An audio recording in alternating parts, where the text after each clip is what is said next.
বন্ধুরা, সংসারের সংকীর্তন সিরিয়ালের আজকের রিভিউ। পুরোহিত মশাই বলছে রাধা মাধব স্বপ্নে বলেছেন কুলপ্রতিষ্ঠার ব্রত আর পালন করতে হবে না, লক্ষ্মী নারায়ণ আজ থেকে একসাথেই থাকবে। মদন বলছে কাল এসো আপদ ঠাকুর মশাই, গরম তেলে তোমায় ভাজবো। শান্তি এদিকে পিয়ানো বাজাচ্ছে চিলে কোঠার ঘরে।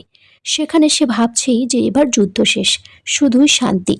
জয়ন্ত এসেছে সেখানে আর বলছে যে আজ থেকে কেউ আলাদা করতে পারবে না। সকালে উঠে প্রতিদিন তোমার এই হাসি মুখটাই দেখতে পারি। আজ কিন্তু বহু প্রতীক্ষিত ফুলশয্যাটাই হয়ে যাবে। এদিকে বংশীর শ্বশুর মশাই বাড়িতে এসেছে। বংশী বলছে কি ব্যাপার, মাস্টার শ্বশুর মানে শ্বশুর মশাই, কিছু হয়ে গেল নাকি? বংশীর শ্বশুর মশাই বলছে তুমি কি চাও কিছু হয়ে যাক? মদন জিজ্ঞাসা করছে দাদুকে কি হয়েছে। তখন বলছে যে অনেক কিছু হবার তো বাকি আছে, শান্তি আর জয়ন্তর ফুলশয্যাটা আজকে হওয়ার কথা আছে। তখন শান্তি জয়ন্তকে বলছে তোমার দাদু কিন্তু তোমার থেকে অনেক স্মার্ট আছে। শ্বশুর মশাই বলছে তোমার যা হাত, তোমার যা নতুন খাট সাজাতে হবে, এত টাকা তুমি খরচ করবে না। বংশী তার শ্বশুর মশাইকে বলছে বাবা আপনি তো জানেন আপনার জামাইয়ের কত কামাই, আপনি বরং টাকাটা খরচ করুন, আমি বরঞ্চ এখন থেকে যাই। তখন মদনকে বলে যে ফুলশয্যার খাটটা সাজাতে।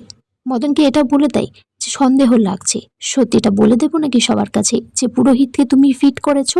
মদন তখন ভয়ে পেরে বলছে যে না না, ফুলশয্যার খাটে যা খরচ হবে সেটা সাজিয়ে দেবে। মদন এদিকে খাট সাজাচ্ছে, তখন সেখানে টুনির মা এসেছে। বলছে যে দাদু তোমাকে কি বললো?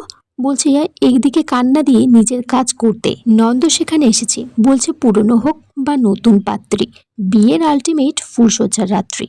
সবাই সেখান থেকে চলে গেলে জয়ন্ত শান্তির খোপার ফুলটা খুলতে থাকে, কাছাকাছি যেতে চাই। জয়ন্ত শান্তির অনেক কাছাকাছি চলে যায়। তখন দরজায় এসে চাঁদ ধাক্কা দিচ্ছে। সে ফুলশয্যার খাটে উঠে বসে পড়েছে। বলছে বাবা বলেছে ফুলশয্যার খাটে অঙ্ক করলে ফুল মার্কস পাওয়া যায়। জয়ন্ত তখন চাঁদকে বলে যে এখন নিচে চলে যা, সকালে আসবি, সকালে 8টা চকলেট দেবো। তখন আবার জয়ন্ত আর শান্তি অনেক কাছাকাছি আসার চেষ্টা করছে। তখনই বংশীর চিৎকার শোনা যায়, তারা নিচে চলে যায়। জানতে পারে যে বংশীর মাথা ব্যথা হচ্ছে। মদন তখন মনে মনে বলছে যে আমি তো মামার মাথাটা ইচ্ছাকৃতভাবে জোরে জোরে চেপে দিয়েছি যাতে মাথার যন্ত্রণা হয়, আর জয়ন্ত আর শান্তি এখানে ছুটে চলে আসে। বংশী তখন জয়ন্ত আর শান্তিকে বলছে যে আমার চিৎকার যে তোমাদের ফুলশয্যার দিন কানে গেছে, এটাই আমার অনেক ভাগ্য। শান্তি তখন জয়ন্তকে বলে যে বাবার মাথা ব্যথার একটা ওষুধ দিতে। বংশী সে ওষুধটা খেয়ে বলে যে তার ঘুম ঘুম পাচ্ছে, সে ঘুমিয়ে পড়ে সেখানে।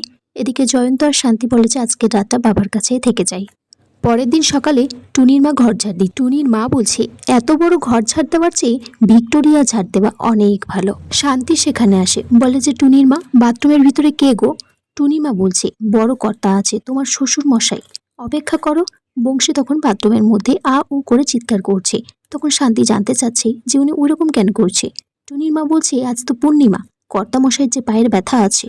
ব্রজ সেখানে ছুটতে ছুটতে আসে, বলে যে সে টয়লেটে। চাঁদকে বলছে টয়লেট থেকে তাড়াতাড়ি বেরোতে।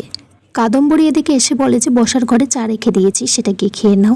শান্তি এদিকে মনে মনে বলছে যে বাবার ব্যথাটা এইভাবে ফেলে রাখা উচিত নয়, কিছু একটা করতে হবে।